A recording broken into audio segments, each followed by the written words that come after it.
भूर्भुवः स्वः तत्सवितुर्वरेण्यं भर्गो देवस्य धीमहि धियो यो नः प्रचोदयात्।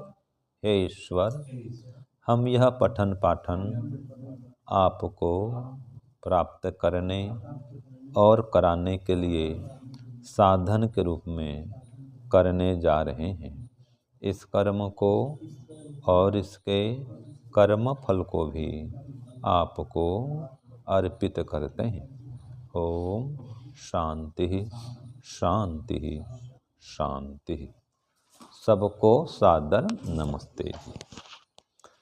तो हमारा वेदांत दर्शन का पाठ चल रहा है, जिसमें हम चतुर्थ पाद का तृतीय पाद पढ़ रहे हैं और इसमें सूत्र संख्या 8 तक हमने पढ़ा था, है ना। अब सूत्र 9 चलेगा। तो सूत्र बोलिए। सामीप्यात्तु तद व्यपदेशः। ये हो गया सूत्र 9। ये सूत्र किसका है? पूर्व पक्षी का है। ठीक है जी। तो इसका प्रश्न लिखिए। पूर्व पक्षी के अनुसार, लिखिए सूत्र 9 का प्रश्न लिखिए। पूर्व पक्षी के अनुसार किस कारण से छांदोग्य श्रुति में ब्रह्म गमयति का पाठ है। ब्रह्म गमयति का पाठ है। ठीक है, क्या प्रश्न हुआ? पूर्व पक्षी के अनुसार किस कारण से छांदोग्य श्रुति में ब्रह्म गमयति का पाठ है, यह प्रश्न हुआ। अब इसका उत्तर लिखिए। सूत्र 9।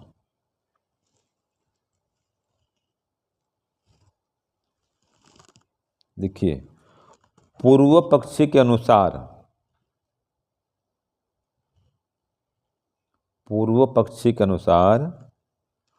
काल की दृष्टि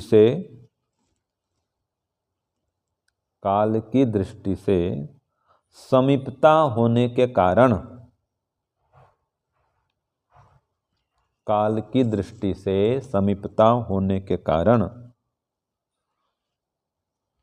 छांदोग्य श्रुति में ब्रह्म गमयति का पाठ है। ब्रह्म गमयति का पाठ है, अर्थात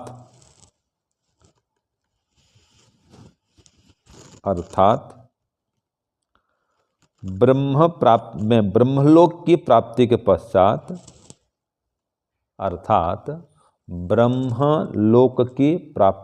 पश्चात, शीघ्र ही ब्रह्म मिल जाएगा।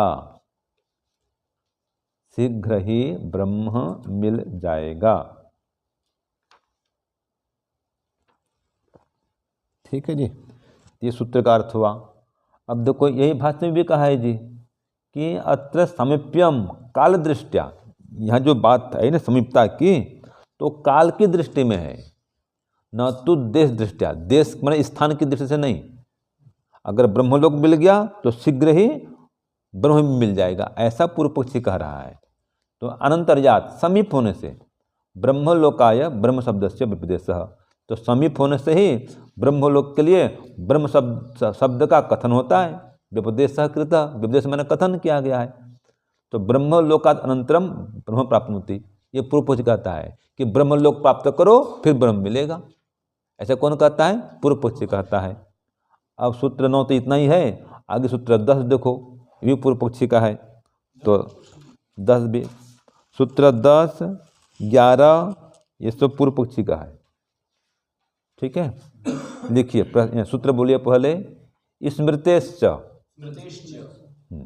अब ये सूत्र का प्रश्न बनाइए पहले। नहीं, 10वां नंबर ये है जी। कार्यात्यये तद अध्यक्षेण सहातः परम अभिधानात्। ये है सूत्र 10। अब इसका लिखिए प्रश्न। किसके मत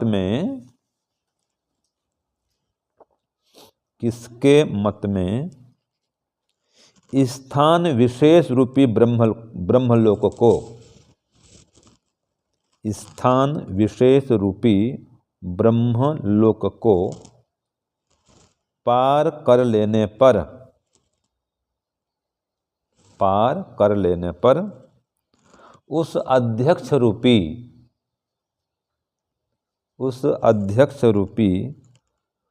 सूक्ष्म शरीर के साथ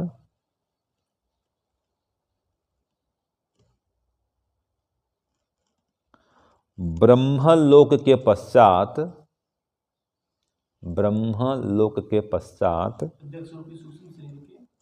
अध्यक्ष रूपी सूक्ष्म शरीर के साथ ब्रह्मलोक के पश्चात ईश्वर मिलता है।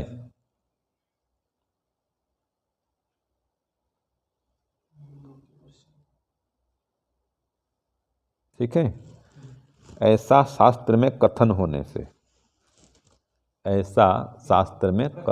प्रश्न है किसके मत में आया ना भाई।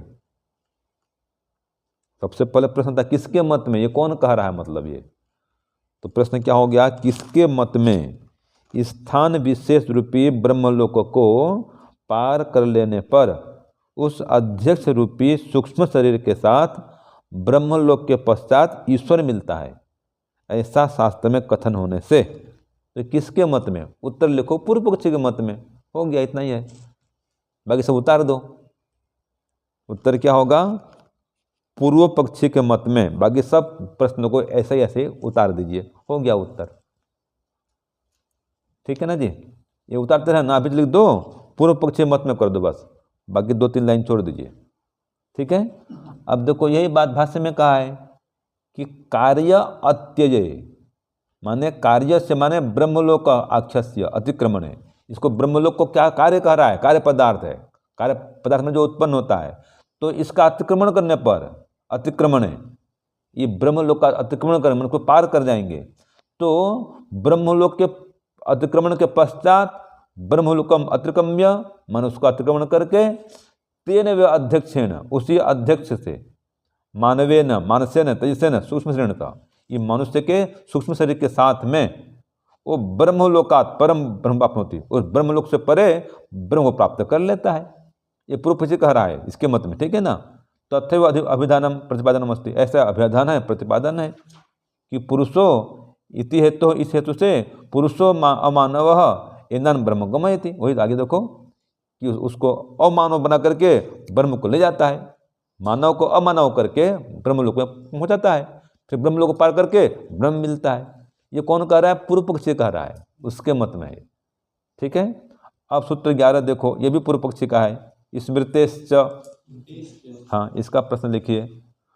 पूर्व पक्षी के अनुसार, लिखो प्रश्न, पूर्व पक्षी के अनुसार ब्रह्मलोक के पश्चात ब्रह्म मिलता है, ब्रह्मलोक के पश्चात ब्रह्म मिलता है, ऐसा कहाँ कहा है,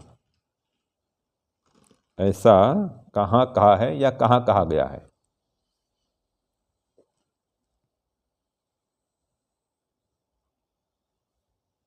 ठीक है ना जी, तो यह हो गया सूत्र 11 का प्रश्न। अब उत्तर लिखिए इसका, सूत्र 11 का।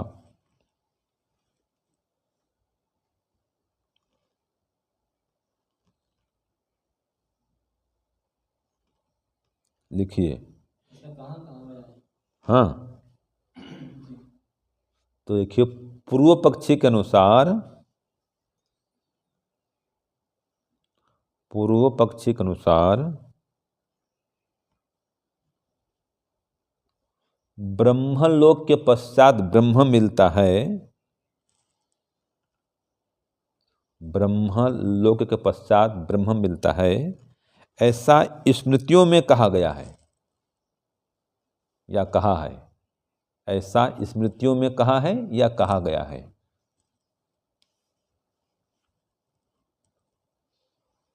ठीक है, और कौन सी स्मृति, देखो आगे दे रहा है कि स्मृतो खलु अध्यात्मचर्या क्रमेण अंते परम ब्रह्म प्राप्यते किलोच्यते। स्मृति में कहा रहा है, जहाँ पर आध्यात्मिक चर्चा है ना, उस क्रम के अंत में, जहाँ पर आध्यात्मिक चर्चा हो रही है उस क्रम के अंत में कहा रहा है कि परम ब्रह्म प्राप्यते, उसको ब्रह्म को प्राप्त होता है। कैसे? आप ब्रह्म भुवनात् लोका पुनरावर्तनो अर्जुन, कि आप ब्रह्मणि समस्त लोक लोकांतरों को पार करके लौट करके वो हे अर्जुन मिलता है, ये कृष्ण कहते हैं। तो ये ब्रह्मलोक को जाओ और उसको पार करो, फिर प्राप्त करके उस पार जाओ। ये गीता का उन्होंने प्रमाण दे दिया। तो ये कहा रहा है ब्रह्म भुवनम, ब्रह्मलोक यावत, जब यहाँ पर कहा ब्रह्म भुवन, तो आप ब्रह्म भुवन समस्त ब्रह्मलोक को पार करके वो मिलेगा। तो ये ब्रह्मलोक का अर्थ क्या? फिर कहा ब्रह्म भुवनात्, अर्थात ब्रह्मलोकात् परम ब्रह्म मोक्षति अर्थ। इस ब्रह्म भुवन से परे मतलब ब्रह्मलोक से परे मोक्ष इसका अर्थ है। इसके परे वो ब्रह्म है, वो मोक्ष है।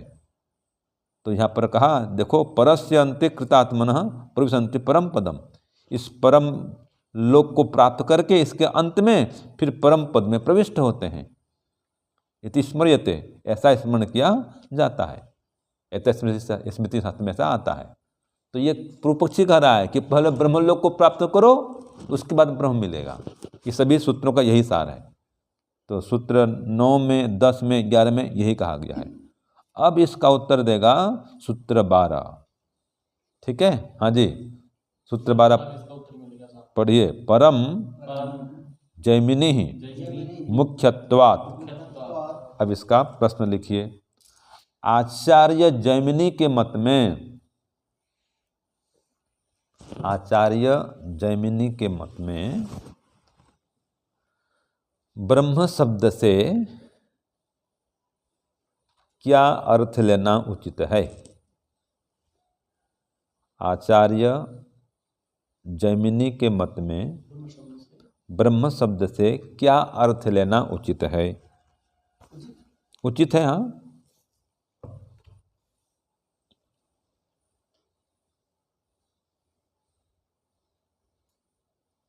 तो लिखिए, आचार्य जैमिनी के मत में,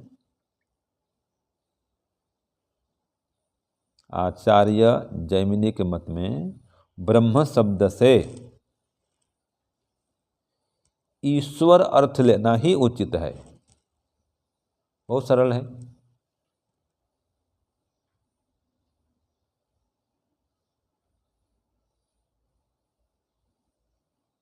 ठीक है, तो ये कह दिया जैमिनी ने, इतना ही है बस, कि जैमिनी आचार्य के मत में ब्रह्म शब्द से ईश्वर का अर्थ लेना ही उचित है। तो जो जहाँ पर ब्रह्म शब्द आ रहा है ना जी, वो भाई ईश्वर के लाता है यार। आप अलग से ब्रह्मलोक अलग मानते हो, ब्रह्मलोक मानते हो कि ब्रह्मलोक प्राप्त करो फिर ब्रह्म मिलेगा, ऐसा नहीं है, वही तो ईश्वर है। ठीक है, तो जहाँ भी ब्रह्म शब्द आ गया वो ईश्वर के लिए आता है, ब्रह्मलोक के अलग से कोई और लोग को नहीं होता है। इस सूत्र 12 में कहा।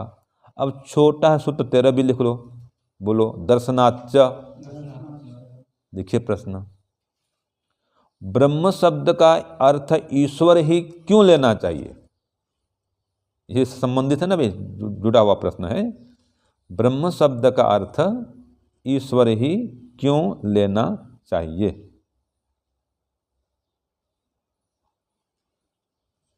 ठीक है, ये अंतिम है बस। सूत्र 13 लिखिए। प्रश्न हो गया, उत्तर लिखो। श्रुति में भी देखा जाने से, श्रुति में भी देखा जाने से ब्रह्म शब्द का अर्थ ईश्वर ही लेना चाहिए। श्रुति में भी देखा जाने से ब्रह्म शब्द का अर्थ ईश्वर ही लेना चाहिए, स्थान विशेष नहीं, स्थान विशेष नहीं।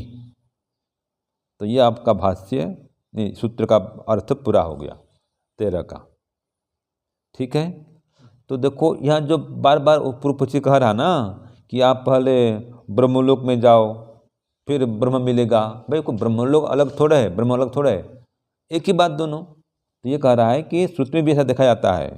और कहाँ देखा जाता है? देखो अब बता रहे इसमें कि तत्रस्मिन् देवयान मार्गे गंतव्यत्वेन अंतिमम लक्ष्यम ब्रह्म एव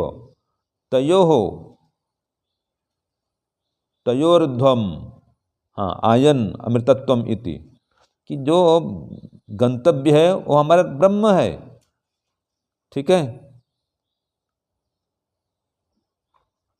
तो इस प्रकार से कठोपनिषद में आया है। इसमें कहा ना दर्शनाच, शास्त्र में देखा जाने से, श्रुति में देखा जाने से। तो यहाँ पर ब्रह्म शब्द का अर्थ क्या है?